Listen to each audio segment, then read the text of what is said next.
I actually wasn't going to make the ingredients film. I was actually driving to my friend Brian Kimmel's house, cinematographer I've worked with for 16 years, to tell him that I wasn't going to make the film with him. And I was listening to the radio and I heard a research scientist from MIT describe how my children's generation was going to be the first generation in American history that weren't going to live longer than their parents. Their life expectancy was expected to be shorter because of diet-related diseases. And at that point I knew that I had to make the film, and by the time I got to Brian's house I said, all right, let's make it.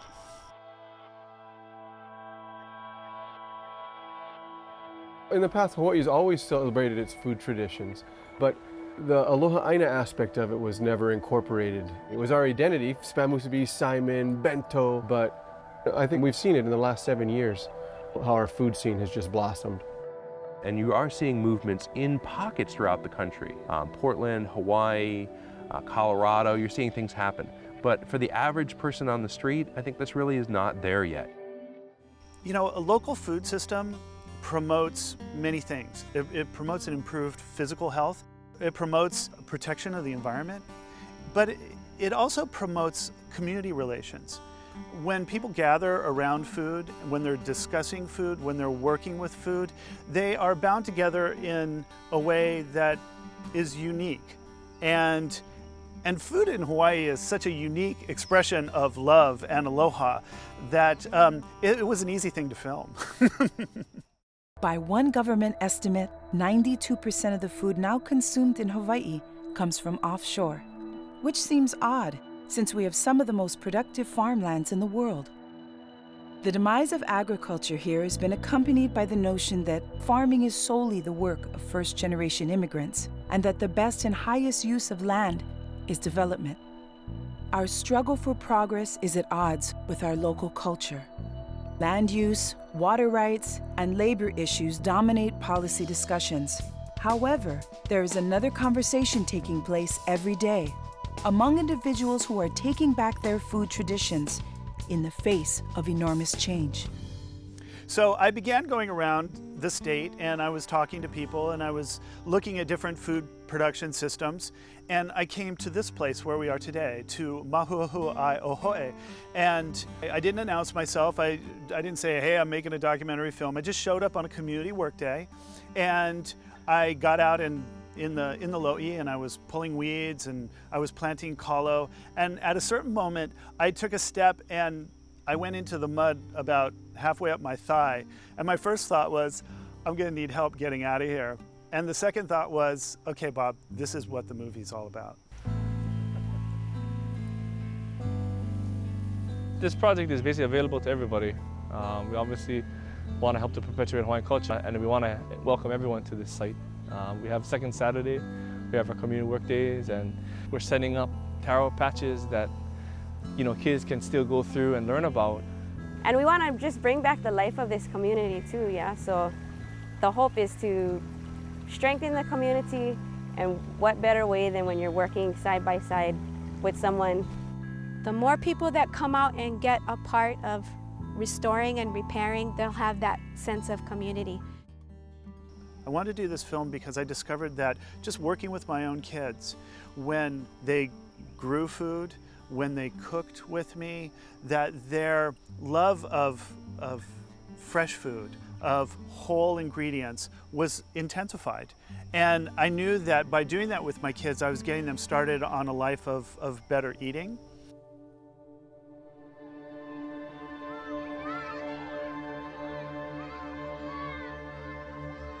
We're on school grounds, 100 feet from the classrooms, and this is our school food farm.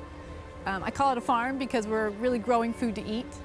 Students are involved in all aspects of the farming here, so they start with choosing the plants to grow, they design gardens, they're seeding, weeding, watering, setting up irrigation systems, mulching, and harvesting, of course, and cooking the foods that they grow.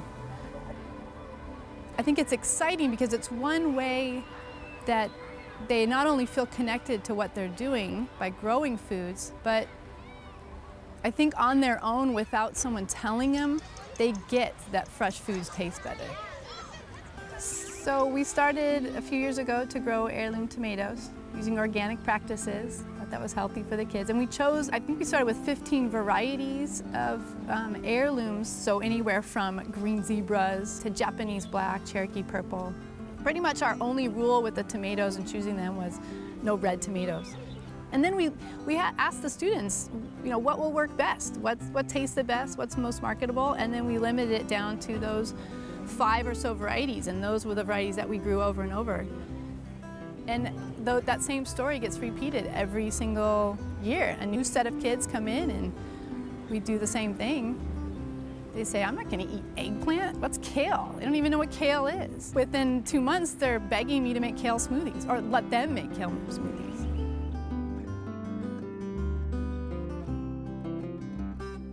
We've got great support from the community. We work with a few local restaurants that have helped to fundraise for us, and then private organizations that have helped to support us. And as far as labor, which is really important, getting our volunteers out here on the weekends, we've had some big groups and some small groups, all equally valuable.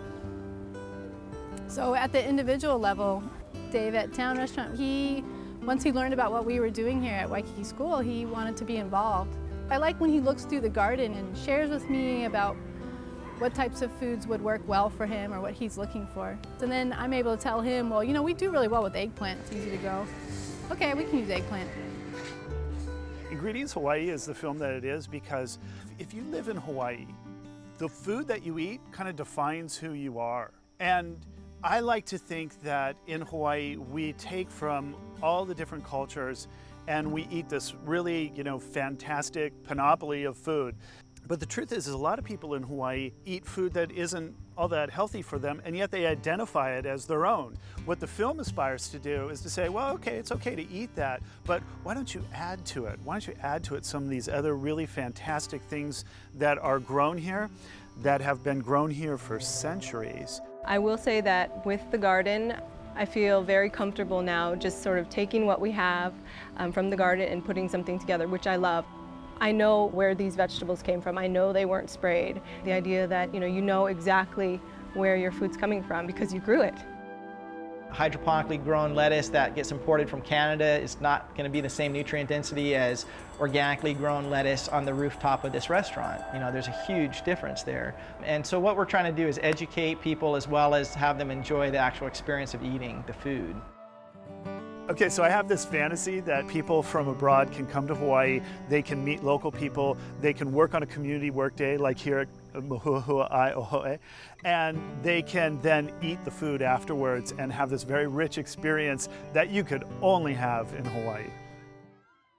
Here we are in the most beautiful place on earth, and because of our modernization or our progress, more and more people are less attached to nature and where their food comes from. So I've always thought it to be very important to grow food with my kids, surf with my kids, cook with my kids, eat, invite people over.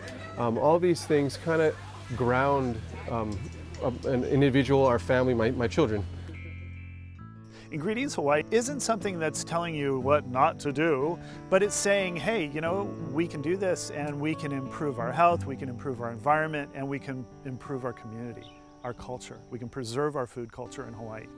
What are small steps that people can take? Well, one thing is having a family meal night, having at least one night a week where you make a meal from scratch at home with your family, engaging your children in cooking. The important thing for me is that people take interest in where their food comes from. And I think when you start taking interest in where your food comes from, you start building those relationships with farmers, with chefs, with neighbors that grow food, and it's a very enriching experience. That first time when you plant and you see the seedlings sprout, it's a simple thing, but it's pretty amazing. And for me, it is life-changing.